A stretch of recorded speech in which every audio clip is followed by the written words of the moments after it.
The Gina and Matty podcast. I tell you what, in this freezing cold weather, where I would rather be is far north Queensland. Oh, FNQ. Oh, I do love far north Queensland. Well, I have a story from up there. We were out there touring, and back then it was probably mid-90s. We were doing like 6 nights a week for 6 weeks at a time. And we had a crew of about 32 people who would come out on the road with us. And so would you just drive? You in like a minibus? Or minibus up there. So we'd, be driving past all the cane fields, looking out for snakes and all that stuff, and pretty fun. And we'd have every Monday off. So at Sunday night show, traditionally... Just like a Chinese restaurant. Just like a Chinese restaurant, not open on Mondays. Well, this was our problem. We want to take the band out for a good Chinese, and they're all shut. Yeah. So I'd say at the Sunday show at the end, look, we've got tomorrow off. Does anyone in the audience have a suggestion what we can do that would be fun? Oh, mate puts his hand up and comes and sees us after the show, and he goes, I own a seaplane and I'll take you and your boyfriend, probably at the time, probably wasn't even my fiance yet, Rod, for a flight up to Port Douglas. He said, it'll be beautiful. And we went, oh my God, this sounds awesome. Because we'd often try and do something that the band could come as well, but I'm like, losers, I'll see you Tuesday. Is your name on there? No, that says Gina Jeffries. I'm the one in the seaplane, guys. Yeah. So our mate says to us, we'll meet you at the Cairns Wharf complex at 7 o'clock. Meet me there Monday morning, 7 o'clock. So Rod and I are very excited.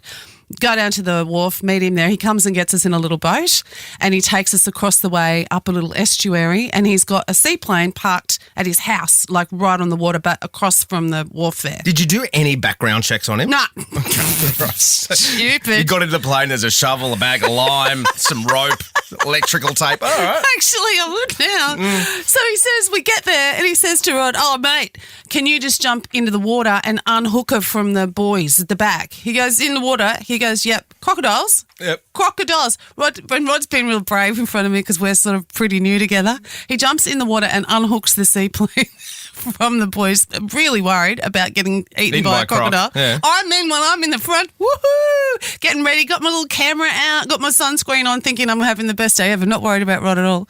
And then we get on the plane and we fly up to Port Douglas, and I'm going, ooh, turtles. Oh, dolphins. We're seeing this beautiful view. I'm having the best time ever. Rod, the whole time, unbeknownst to me, he didn't enjoy it one bit. He's panicking because he knows when we get back, he's got to get back and hook it back up again. Oh my gosh! So I enjoyed that trip very much. My husband, not so much, and he survived to tell the tale. Gina and Matty. Movies that you watched when you were a kid that left you with a little bit of trauma. Okay. But in a fun way. Okay, so I'll kick it off. The Roald Dahl book, The Witches. Oh, it was turned into a movie. I think it was in 1990. Angelica Houston played the main role, and oh boy, I saw a thing. I put it up on my socials over the weekend, and a whole lot of people got in contact with me and said the same thing. You've just reopened a really old wound. This is a little bit of it. You may remove your shoes. You may remove your wigs. The doors. Are they locked and bolted? Locked and bolted. Witches of England. Oh, my God. It is just terrifying. Also had Labyrinth. Listen, she's going to say the word. I can bear it no longer. Goblin King, wherever you may be, take this child of mine far away from me. And then the Goblin King, which was David Bowie, turns up and steals a baby. And I was watching that as a child going, this is horrific. We've got Anna from Kilcare Heights. Hi, Anna. Hi, what's traumatised you? What have you watched? Fantastic Mr. Fox. I liked the storyline, but the animations were creepy. Yeah, because it was that stop motion sort of puppets. So it was a stop motion puppet, and it was Wes Anderson who did it. It was a little creepy. Did you watch the whole thing? Yeah, I watched the whole thing because I liked the book, but the movie was creepy. Hey, Andrew. How you going? Oh, we're dying to know what traumatised you as a kid. American Werewolf in London. How old were you when you watched it? About 8 or 9. Sitting there on the floor with my dad. Gets to the real scary part, and he grabs my shoulder and goes, boo! Scares the daylights out of me. Oh, gosh, parenting was different in the 80s, wasn't it? Hey, we've got Danielle from Batto Bay. Hey, Danny. Hi, how are you? Oh, look, we're well. Now, what's traumatised you as a kid? The Exorcist. What were you watching The Exorcist for as a child? Well, I was a little bit older than I was a teenager. Yeah. And watched it ever again. It really affected me. Yeah, I don't blame you. It sort of says it on the tin what it does, but let's go to Crankin Bay. G. Hello, Debbie. Tell us what traumatised you, Deb. Friday the 13th, I think I was about 11, and back in like 1980, my father said, come on, we'll go and watch this movie, and yes, not a great idea.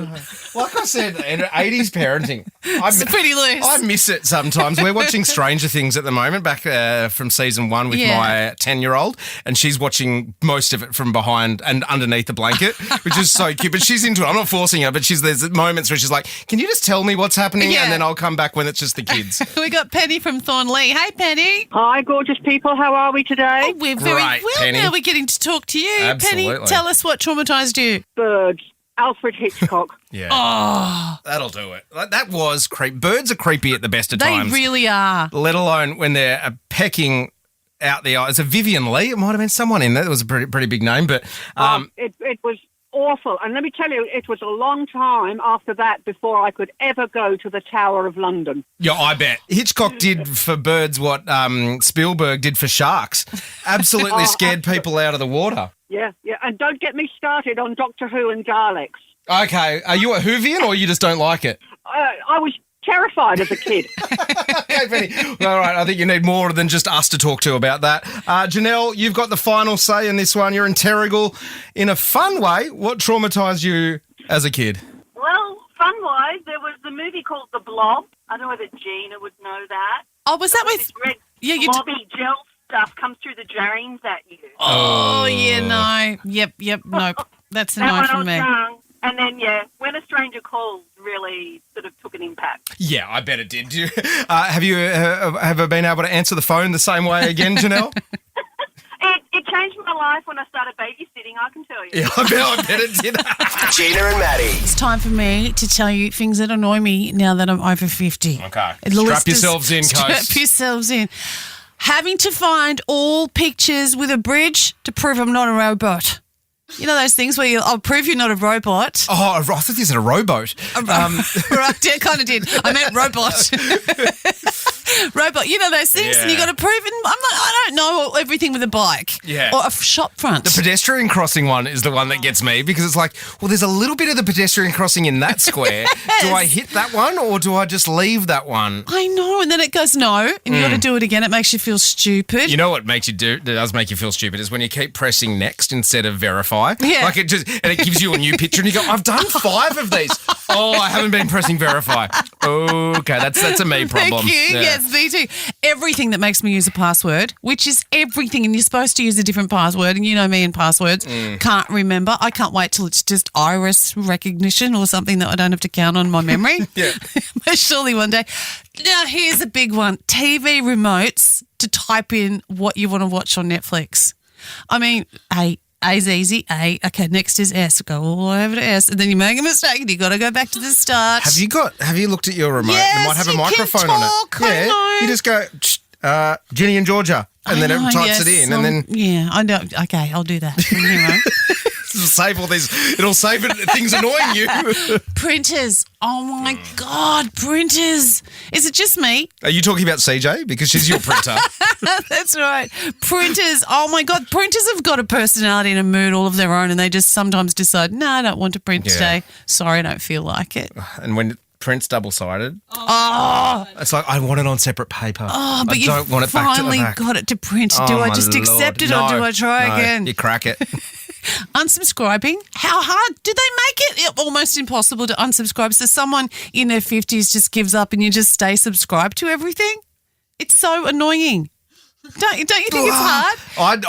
What you've got to do is set aside half an hour maybe. Yeah. And just go through it. It's not too hard because you just hit stop. Yeah. And then you send. Like it's just you hit stop on the. Like, would you like to stop receiving these? Stop. And then it sends an email and you don't get them anymore. But sometimes there's those ones that you want to go in and you got to jump through a lot more hoops than just the simple unsubscribe from an email or whatever. They're breaking the law then because it has to be a one press. Okay, well, to get my people to call their people. Yeah. Facial recognition. I mean, it doesn't always work. It's not especially when we get up early. It's like, am I that puffy that my Apple Pay won't work? And unknown numbers calling me. I hate an unknown number, but my my worst one, and I don't think this is changing anytime soon, self-checkout, because I 100% of the time at Kmart or Coles, I have the red light and I have to wait for half an hour for the lady to come over and help me. And I didn't do anything wrong, I swear. You're the unexpected item that's in the bagging area. That's what it is. Oh, it's Gina again. No, we're expecting her, guys.